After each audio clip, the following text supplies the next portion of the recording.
Sigurado ka ba dito sa trabaho ang pinasok natin? Hindi mo mukhang pipitsuging sindikato itong kalaban natin. Mukhang buhay natin nakataya dito, Gabo. Hindi ba may trabaho na si Gabo? Masasalban natin si Rudy. Puro na lang si Gabo! Si Gabo! Si Gabo! Di ako naniniwala. Matutulungan tayo ni Gabo! Bakit kailangan may masaktan?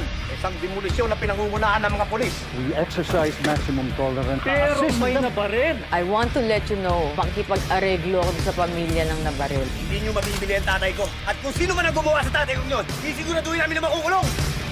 Kalasan niyo yung mga mata niyo, ha? Kailangan makita natin yan si Mr. Chan.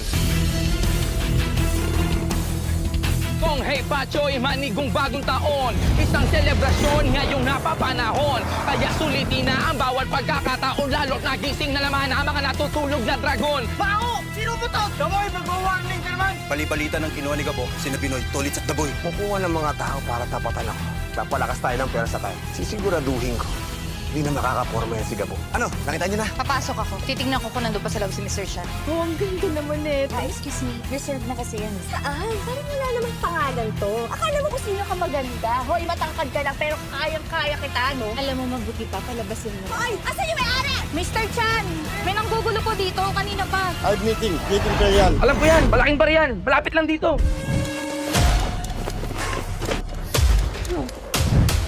Alam ko kailangan mo tulong ko dahil ang tatay mo ay nasa ospital at nag-aagaw buhay. Tay! Tay! SCA ko! Victor, sa pratas ang kamay! Alam mo kung gaano kalaki yung bisyong ito. Hulihin si Tigre, patay man o buhay. Basta ako bahala.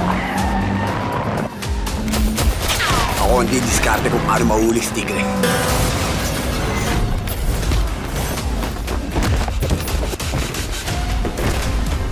Sino ka ba? Ano kailangan mo sa akin? Bakit sila sinira ang buhay ng tao?